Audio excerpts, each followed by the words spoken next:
On today's show, Donovan Mitchell went off, and no one else on the Cavs really did. That's how the Cavs lost Green 3. We'll talk all about that and more on today's Locked On Cavs.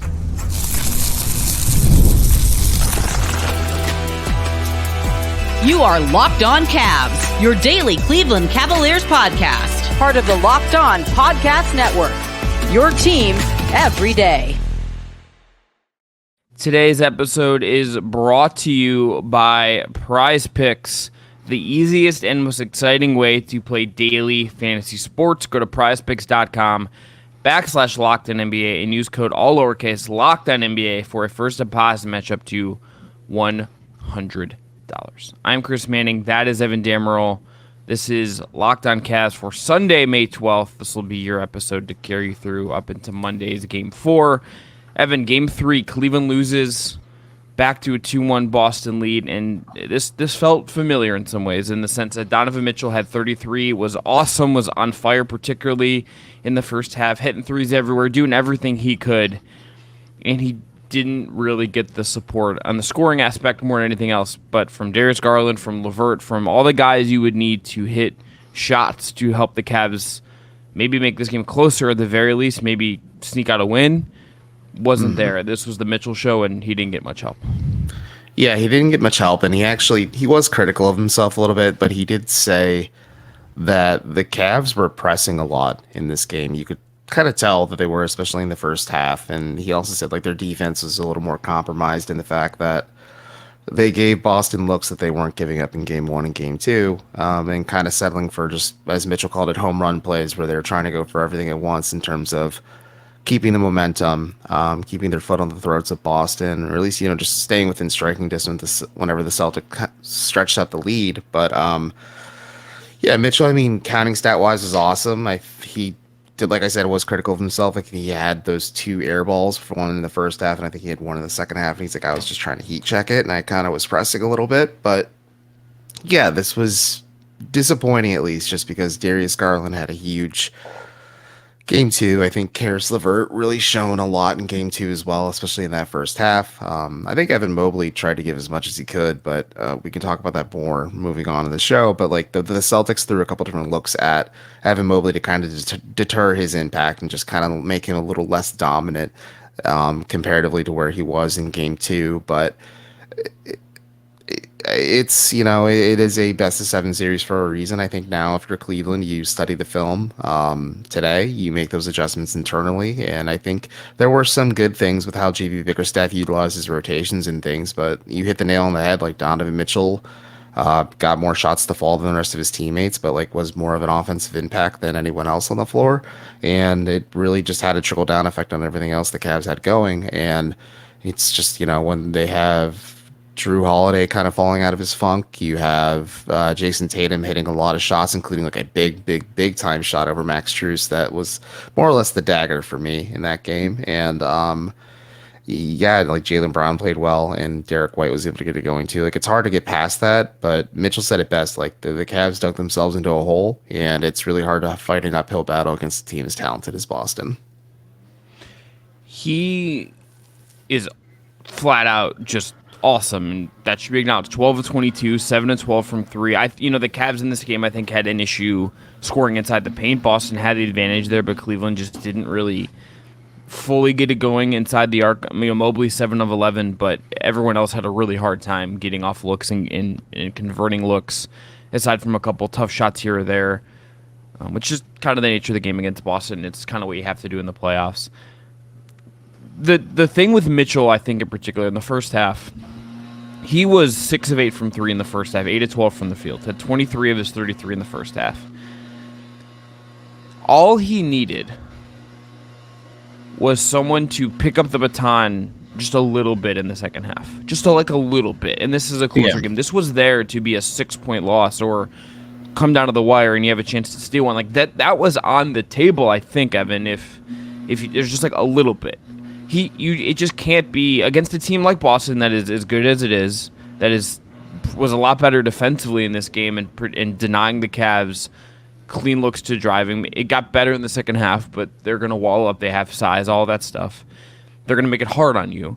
They just needed someone else to do something. And you didn't get the Strus thing like you did against Orlando. You didn't get a good Garland game in this one. LeVert, was all over the place.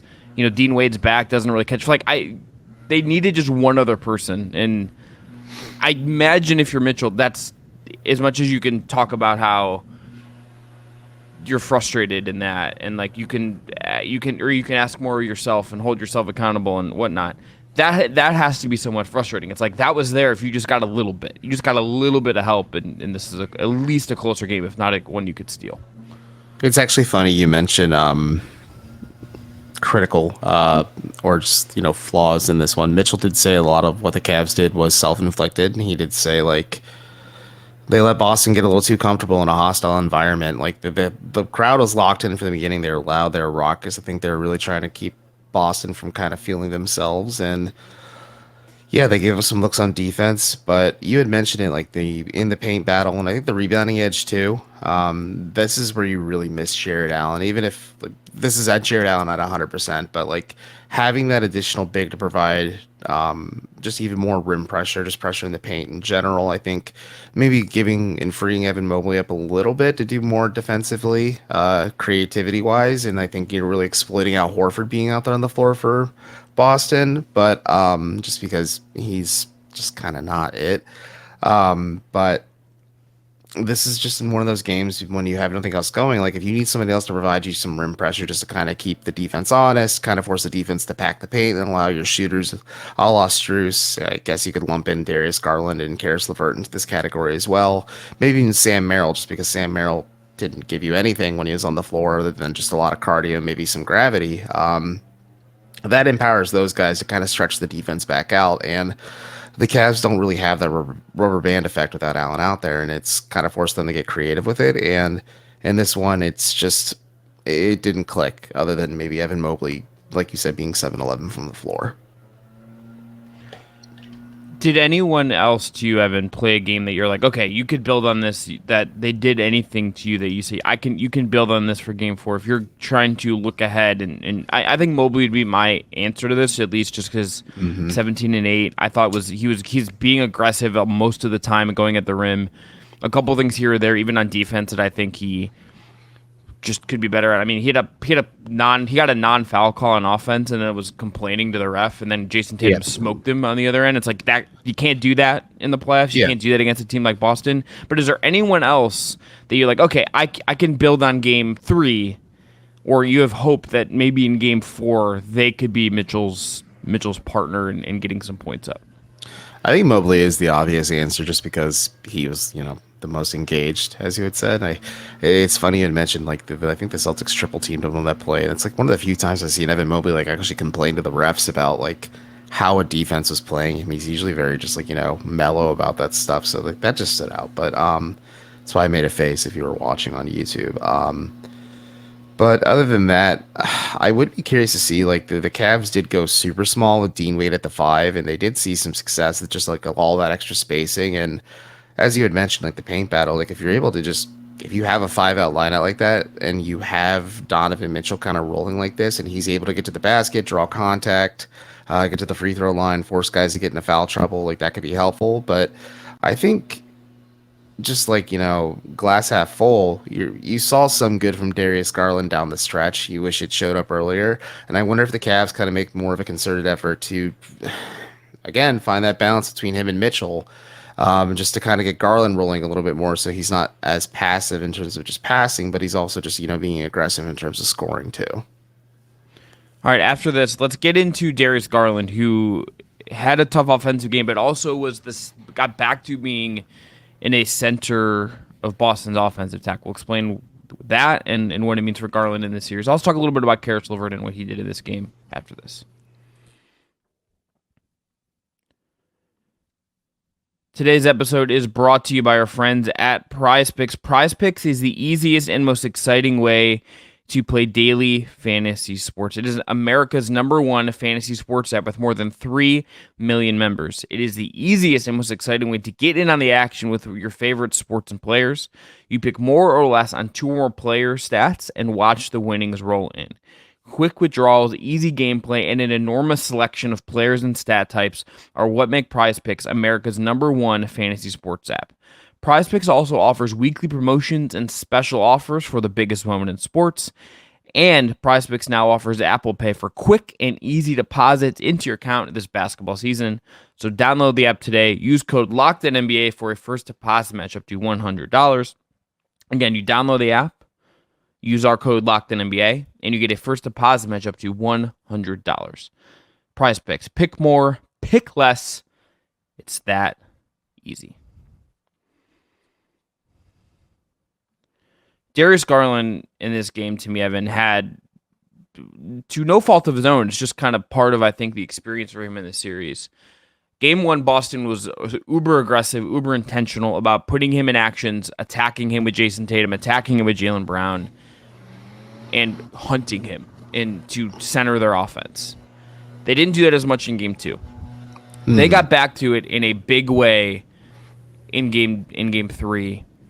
On the offensive end, Garland has opportunities. It's a little bit of a make or miss thing, but there's just some shots. If he makes them, this game looks a little bit different. His performance looked different. 1 of 6 from 3, 6 of 15 from the field overall. The shots are going to be there for him, and I think if the series plays out more like Game 1 and Game 3 than Game 2, which I think is true, Garland's reality is going to be he needs to do everything he can on offense, find any kind of rhythm he can, make the shots that are definitely there for him in this series, while all just doing the best he can on defense, because he is going to get put into the blender on defense. If Boston does what has worked more than anything else, it is going to be screening to get his man, to get Garland in the action, attack him, and work off of that. And Cleveland's going to have to deal with that in some way. I think that's where I start with Garland, is how can he walk that tightrope, give you more on offense, when defense is going to be an issue for him in this particular matchup. Well, it's kind of like a consistent theme I've noticed that the Cavs are, I want to say frustrated or struggling, a little bit of both, with how switch heavy the Celtics are, whether it's on defense or offense, or kind of forcing like you to defend different men at all times on the floor. Like there's possessions where, like Jason Tatum was being defended by Mitchell or Strus or Garland or Mobley or Okoro to open the game, just because Boston will and has the ability to force those mismatches. And like you said, they try to put Garland in space. They try to put him to force to be the primary defender, kind of make him fight through screens, which unfortunately he just doesn't have the size to do against like an Al Horford or Jason Tatum or even Jaylen Brown, who is much bigger and much stronger than what his size and just physical measurements kind of leads you to believe. But like if he isn't rolling on offense, I don't want to say like he's a total liability on defense. I mean, like, he's getting picked apart, but it's not like, I guess, objectively terrible, because I mean, if you look at the plus minus, it's hard to gauge it just because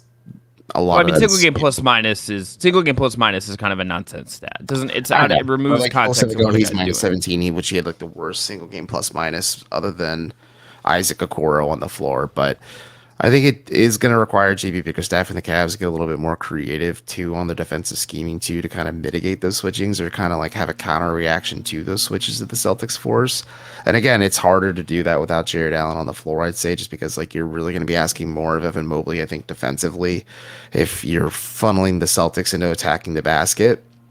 But offensively, like you need more from Garland. And that's what I was kind of talking about in the last segment, is maybe the Cavs kind of run a few plays just to open the game, to get Garland going, to find that momentum and find that rhythm, because he didn't have it, going in the first half. I'm going to look at his stats now. 2 of 6 from the floor. He had 6 points, 3 assists, 2 fouls, 2 turnovers. And like that's, suboptimal play, but he really got it going in the second half. Like he had 10 points, 3 assists, a rebound, no turnovers at that point. Like he's a little bit more engaged. I think you saw a little bit more creativity. Like he had that no look pass to Mobley that resulted in quick and easy 2 points and a little bit of a momentum shift because it woke the crowd back up. But I think you just need a little bit more from Garland. You can't have him be passive on offense, or kind of, like not going through the motions, but like trying to feel out how Boston's defending him, because it technically is a best of 7 series, and I think that is the right mentality to have. But you can't maintain that mentality all the time. You have to kind of flip that switch and turn on that killer instinct, because if you don't, the Cavs could be heading back to Boston for Game 5 down 3-1, and their season could end much, I mean, it could end sooner than maybe they had hoped. Yeah, I mean, I think if the series looks more like Game 1 and Game 3, I think it's possible silver in 5, maybe 6. It's hard for Cleveland to get this to 7 or have a chance to win this series, I think, if the games look like that. And that just might be the reality. I think that's just what Boston does. That's what Boston is. Yeah.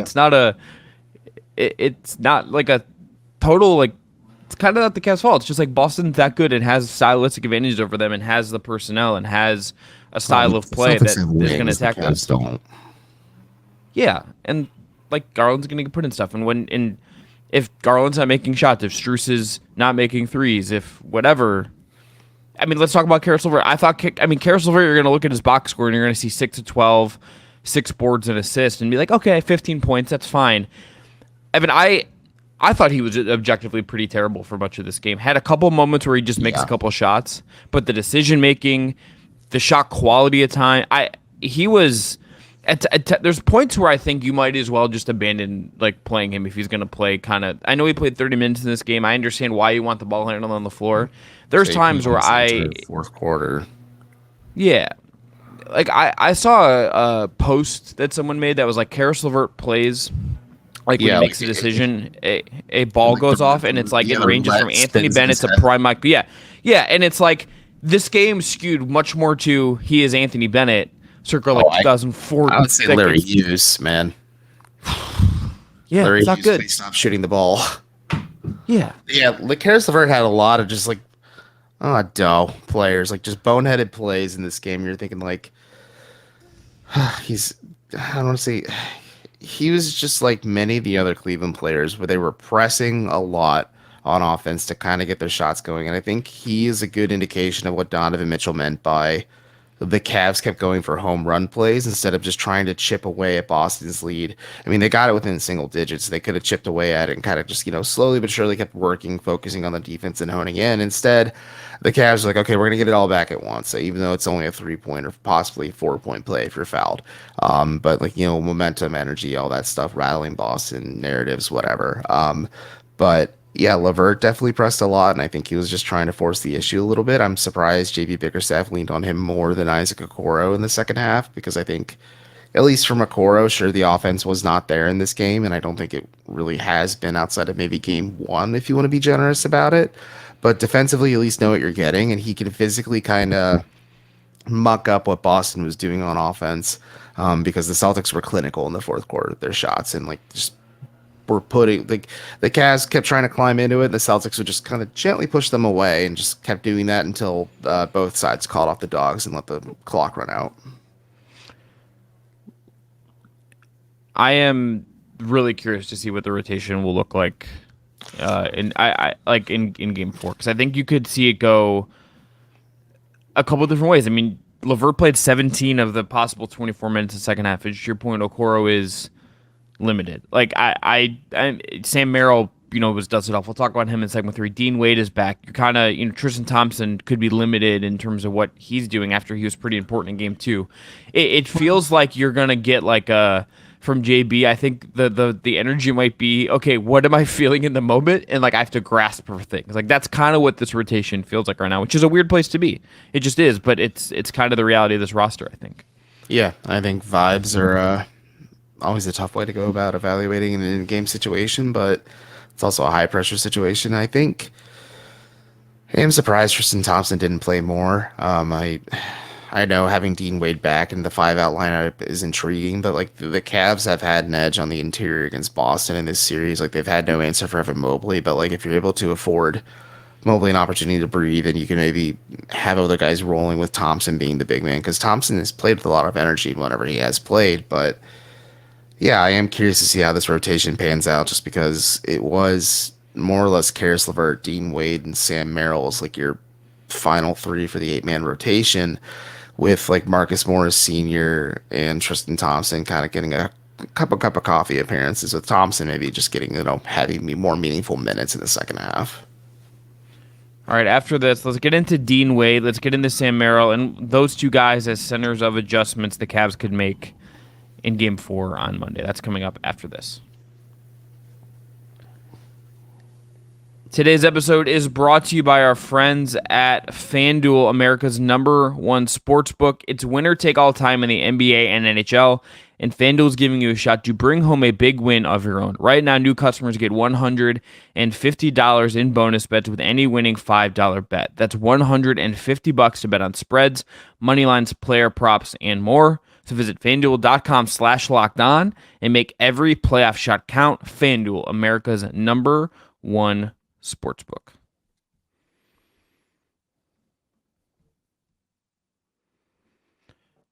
Okay, so let's start with Sam Merrill.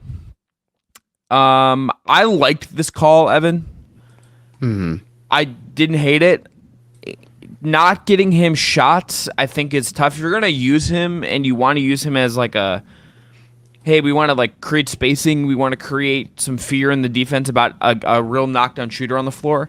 Maybe run him off some screens, which is kind of how you get him going. Didn't give you a lot, I think, as a result, because if you're going to use Sam Merrill, I think you can't just treat him like Kyle Korver circa 2018 and like let him stand there as the three. You kind of got to get him involved to make Boston react to him. I think if he's going to play in Game 4, that would be the adjustment I think would make the most sense.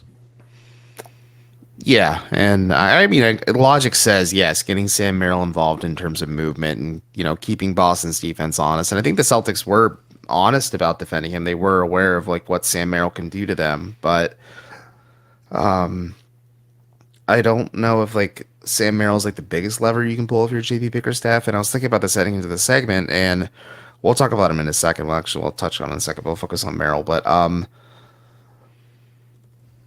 yeah, I think just in terms of what you get from Merrill, because like defensively, I think he can be in a similar vein of Garland, where the Celtics can see him and try and isolate him and force him to kind of defend just the bigger guards and wings that the Celtics have across the Rubicon. And I think that's just can be difficult for, anyone on Cleveland's, perimeter outside of maybe Isaac Okoro to do.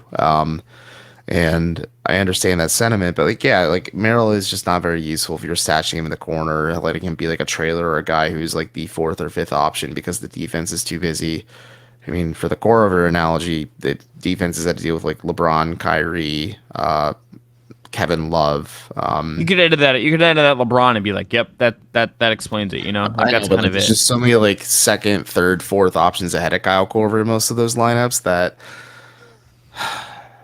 In an ideal world, Sam Merrill kind of, I don't want to say becomes an afterthought, but kind of gets buried on the defensive assignment priority list where he's always just wide open because defenses are too busy focusing on everyone else. But like right now, it's just not the reality of the situation because the Cavs aren't 100% and they're not really getting consistent effort from everybody else outside of Donovan Mitchell. But yeah, if you're going to play Merrill, I think that was a good lever to pull just because he didn't play much in Game 2, but it makes sense just because like you really want to just kind of rebuild that momentum and lead. Like if you want to predicate it on 3-point shooting, you have to tap on one of your best 3-point shooters, which is Merrill. What to you would be if you said that isn't your biggest adjustment? What would you say would be the biggest adjustment you could see for Game 4? I'd start Dean Wade at the 4. Bring Max Strus off the bench and start Isaac Okoro at the 3. You make a little bit of a defensive or offensive upgrade just because I think Wade looked a little bit better than I kind of expected coming off of, not playing for 2 months. Yeah, he'll have a minute restriction and things like that, but like Strus just isn't able to get his shots to fall consistently right now. I think he is kind of falling into that location where Darius Garland is, where like if he's not able to give you a lot of offensive juice, he is going to get picked apart on defense by Boston just because of how big they are. I think, Strus tried. I mean, the last possession I think of is he was defending Jason Tatum very, very well, and Tatum just hit a fadeaway jumper and they right on the lower left block, and I'm just I tip your cap. That was a Kobe Bryant move if I've ever seen one. But I just think if you really want to maybe muddy up things up, the Celtics were kind of paranoid when Dean Wade was on the floor. They were really trying to keep a guy on him at all times, kind of prevent him from getting second chance opportunities and rebounds, which is something they did across the spectrum, especially with Evan Mobley. But I think Wade gives you that spacing, that juice. It at least gives Evan Mobley a little bit of extra help in terms of just the rebounding battle.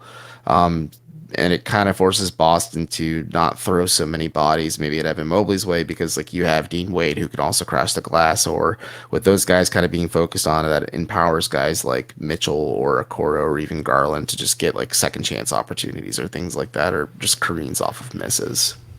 Yeah, I think the struggle with the Wade part. I'm going to pull up some numbers. I think it's like I get that. I think minute restriction for sure. Like that's part of the issue too, is kind of figuring out the delicateness of it, because you don't want to overburden him, because again, he's 2 months removed from playing basketball and being thrown right back into the fire.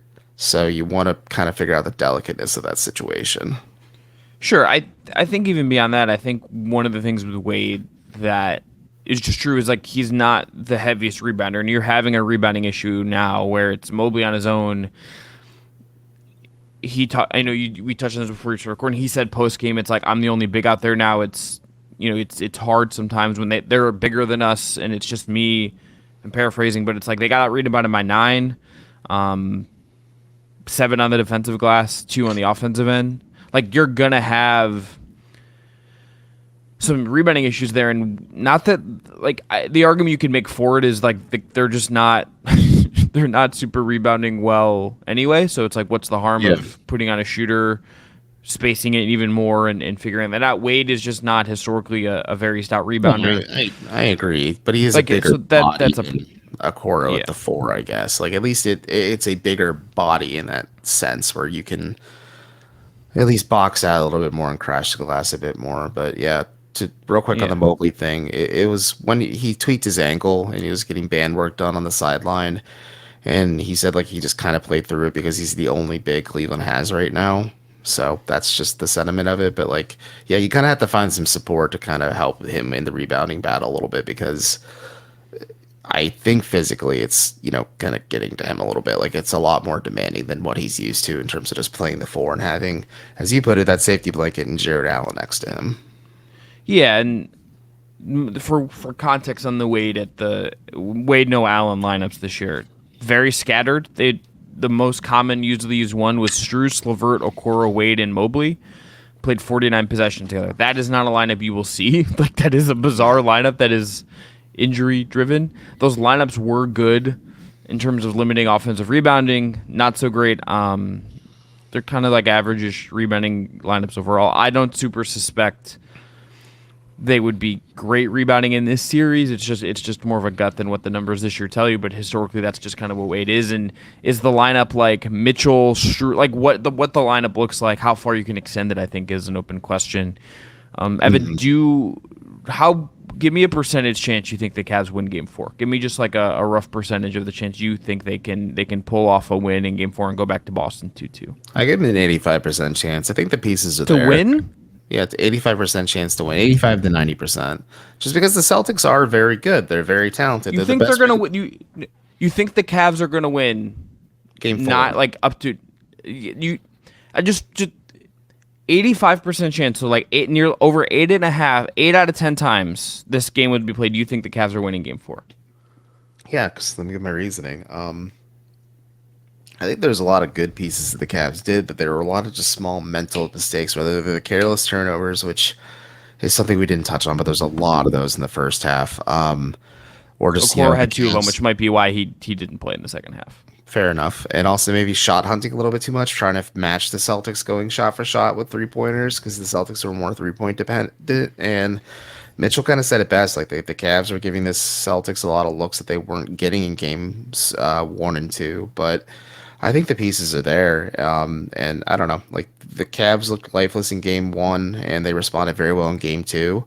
I think it's going to be just a series like that where it's a lot of back and forth in terms of just preparedness and things like that. But yeah, I think the Cavs should feel a little bit better about their chances, because they are playing at home, a place. Sure, they finally lost there, but like they're better at home than they are on the road in the playoffs right now. But other than that, I think like they're gonna have to lay it all on the line at that point too. Like they have to like go down swinging at this point, just because if you go back to Boston down 3-1, it is a very, very ugly picture and maybe an unfortunate end to your season if you're Cleveland.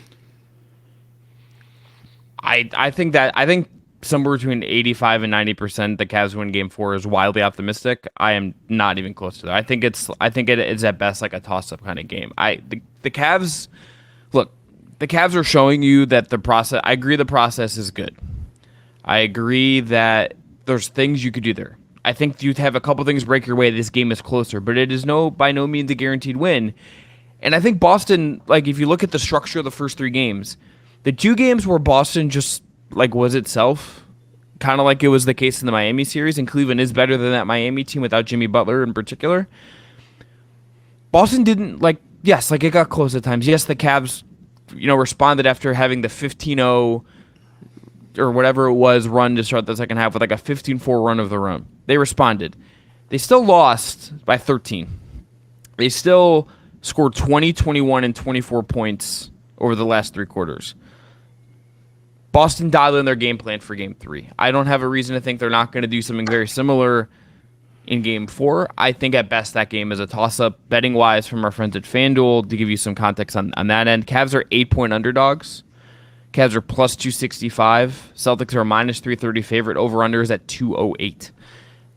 Boston's the favorite in the series. I think this is at best like if you want to be uber optimistic about it and just removed from being close to it, I don't see how this is at best like a toss-up game. Boston has the advantage in this series. Boston, if they play their game, which look, sometimes they don't, they're probably going to win. I think that's just what to me, Game 2 is the outlier game. Games 1 and Game 3 are kind of more in reality of what I think this series is. Boston, like the Cavs won Game 2. That was great. They did everything they needed to do. There's also stuff Boston just didn't do that made life easier for the Cavs that I think doesn't. So I would not be nearly as optimistic as you are about the Cavs winning Game 4. I mean, I just also have this mentality of like, I think when you say the spread of how highly Boston is favored, even on the road, like that's a pretty wide margin. But I'll walk back to the 85 to 90%. I'll go in this. No, I mean, you said it. If that's what you believe, I'm not trying to shame you. It's believe what you believe. But, like, you bring up valid points, and I'm thinking about it now. But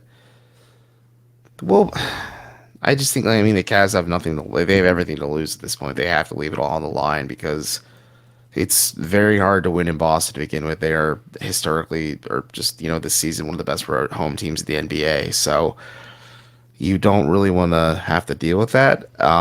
But yeah, I think there are some small adjustments the Cavs can make this a little bit more of a palatable matchup and at least give you more of a fighter's or a puncher's chance against this behemoth that is the Boston Celtics. Yeah. I think a puncher's chance is where this series is at. Like, that's what they have. But is a puncher's chance 30%? Is it 25%? Like, it's not above 50 to me. Puncher's chance indicates you need to hit the overhand right and knock the guy down and knock him out. The Cavs would have to land that shot like 3 more times to win the series. That's like they have a puncher's chance to win every game. I think that to me feels like where this is at. Yeah, I agree. I don't know. I'm going to mull this over. I'm going to be thinking about it a lot, and then I'll see what happens. We'll see what happens in Game 1. Like, either they go back to Boston side up 2-2, obviously, or you and I start kind of mentally preparing for the offseason and everything else. Just, hey, the draft lottery's today as we record this, and the Cavs, oh, God, I'm crunching the numbers right now. I actually got the result. They'll have the 20th pick in the NBA draft. Yeah, NBA draft. But the ping pong balls did not fall in their favor, folks, because they never had any. Yeah. Give me. Who's the funnest team to win the number 1 pick in a bad draft? Who has the lowest odds? Because that's always the funniest outcome. Portland. No, Sacramento. Just why not? Or no, the Thunder. Let's just go with the Thunder. Let the Thunder be Houston. Yeah, the Thunder via Houston, and they get Alex Sarr. I think that pick's protected 1 through 4, so I don't think I would go to Houston if that's the case. Farts. Okay. The Houston Rockets via the Brooklyn Nets, because I don't think that's protected. Yeah, that is unprotected. That'd be cool. God, what a trade.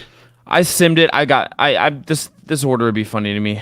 So I'm just going to go with this. Memphis, Charlotte, San Antonio, Washington, and Detroit. paying for Washington to Detroit, and Memphis gets the number 1 overall pick and can do something wild this summer. Sign me up for that.